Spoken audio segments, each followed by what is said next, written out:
اور تیسری چیز سن لیجئے، جو بغیر حساب و کتاب کے جو لوگ جنت میں جائیں گے ان میں تیسری چیز کیا ہے؟ صحیح بخاری کی حدیث، اللہ کے نبی فرماتے وَلَا يَسْتَرْقُونَ، جو جھاڑ پھونک نہیں کرتے ہوں۔ بہت صاف لفظ موجود ہے، کوئی تشریح کرنے کی ضرورت نہیں ہے، جو جھاڑ پھونک نہیں کراتے ہوں گے۔ مولانا صاحب بخار آ گیا، پھونک دو میرے اوپر۔ اب مولانا جرجی صاحب بیٹھو، بیٹھ، اعوذ باللہ من الشیطان بسم اللہ پڑھ رہے ہیں، چھو دم کر رہے ہیں۔ ایک بات یاد رکھیے گا، دم کرنا جائز ہے۔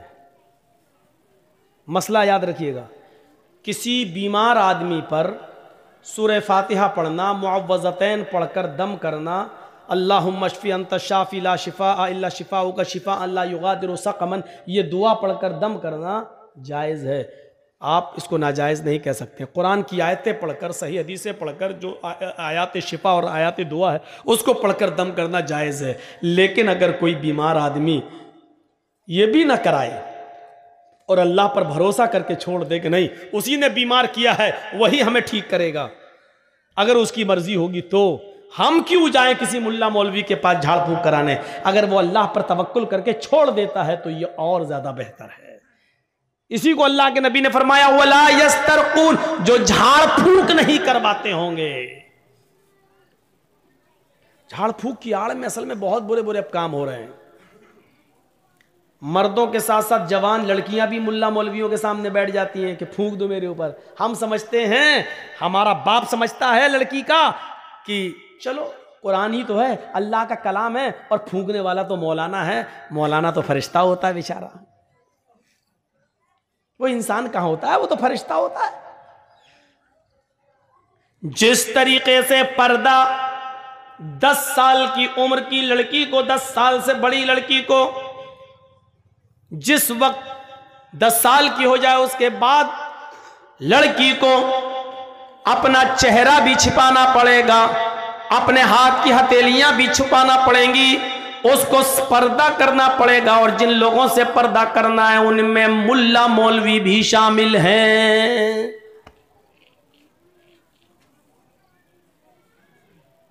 اب لڑکی کا باپ لڑکی پر دم کر سکتا ہے، لڑکی کا بھائی لڑکی پر دم کر سکتا ہے، لڑکی کی ماں لڑکی پر دم کر سکتی ہے، لڑکی کا شوہر لڑکی پر دم کر سکتا ہے۔ معاف کیجئے گا مولانا جرجیس، آپ کی جوان بیٹی پر دم نہیں کر سکتے ہیں سامنے بٹھا کر۔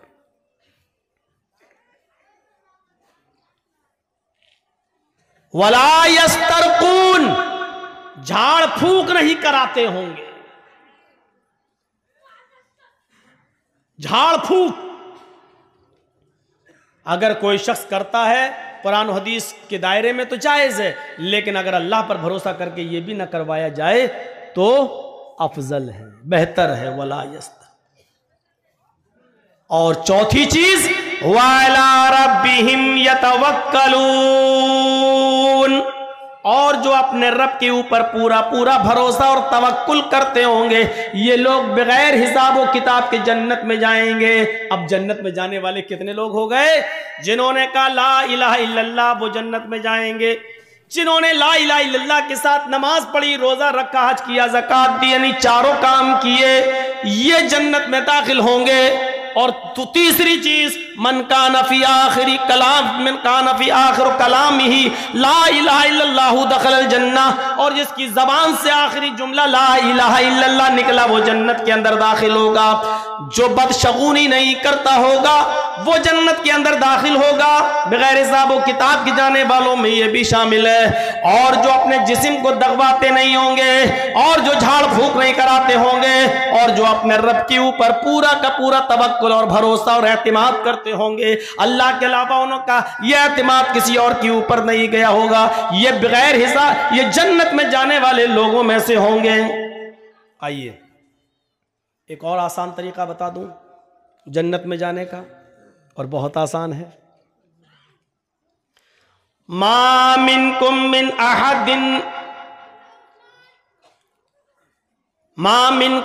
احد یتوضأ فیحسن الوضوء ثم یقول